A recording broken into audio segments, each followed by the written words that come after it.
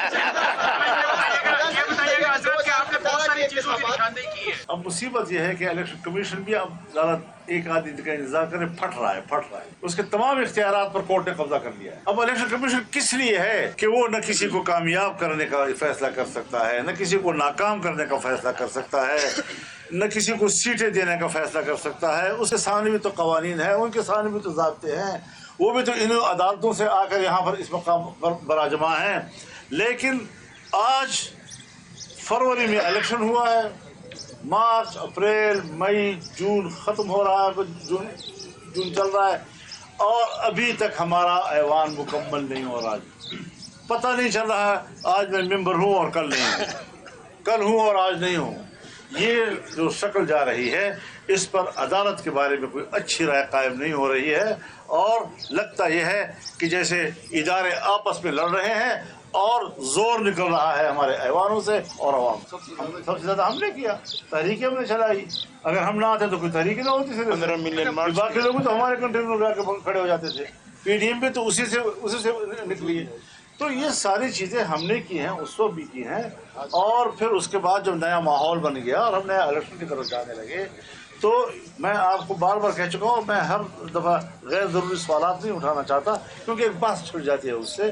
میں اس پر واضح کر چکا ہوں کہ کیا ہم عدم اعتماد کے حق میں تھے یا ہم عام انتخابات کے انعقاد کے حق میں تھے، یہ بات میں کر چکا ہوں اس سے پہلے۔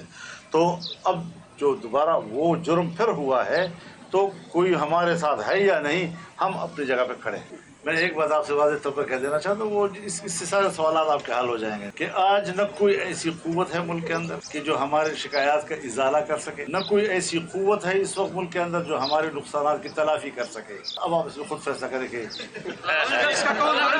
اس کا حل کیا ہے؟ جب کوئی بھی نہیں ہے تو پھر آگے کیسے بڑھیں گے؟ تو وہی کہہ رہا ہوں نا کہ جدوجہد کے علاوہ کیا راستہ رہ جاتا ہے ہمارے لیے؟ مولانا صاحب یہ بتا دیں کہ آئندہ کے لیے بہتری بنانے کے لیے اس اسمبلی کو ہم نہیں مانتے۔ یہ غیر جمہوری اسمبلی ہے، یہ اسٹیبلشمنٹ کی اسمبلی ہے، یہ عوام کی اسمبلی نہیں ہے، اور ابھی بھی ضمنی الیکشن ہوتا ہے، ابھی اس میں بھی سودے کیے جاتے ہیں، کتنے پیسے دیتے ہو تاکہ جیت آؤ۔ اور ہر آدمی جب باہر آتا ہے تو مجھے خان صاحب نے یہ کہا، پھر دوسرا آتا ہے تو کہتے مجھے خان صاحب نے یہ کہا، پھر تیسرا آتا ہے مجھے خان صاحب نے یہ کہا، پھر چوتھا آتا ہے مجھے خان صاحب نے یہ کہا، پھر پانچواں آتا ہے وہ کہتے ہیں مجھے خان صاحب نے یہ کہا، پھر چھٹا آتا ہے پھر خان صاحب نے یہ کہا، اور ابھی تک کسی عدد پہ بات رکی نہیں ہے۔ تو کس سے بات کریں اور کس کی بات پر ہم مذاکرات کی بنیاد ڈالیں؟ تو یہ وہ چیزیں ہیں حضرت، ہر چیز میچور ہونی چاہیے، ہر چیز سنجیدہ ہونی چاہیے۔ وہ یا تو خود جیل سے باہر ہے، ہمیں کوئی اعتراض نہیں ہے، عدالتوں کا معاملہ ہے، جو بھی معاملات ہیں، لیکن یہ ہے کہ ہم نے سیز فائر کیا ہوا، ہماری طرف سے کوئی نہ الزام تراشی ہے، نہ خلاف بیان ہے، نہ ہم پرانی باتوں کو دہرا رہے ہیں۔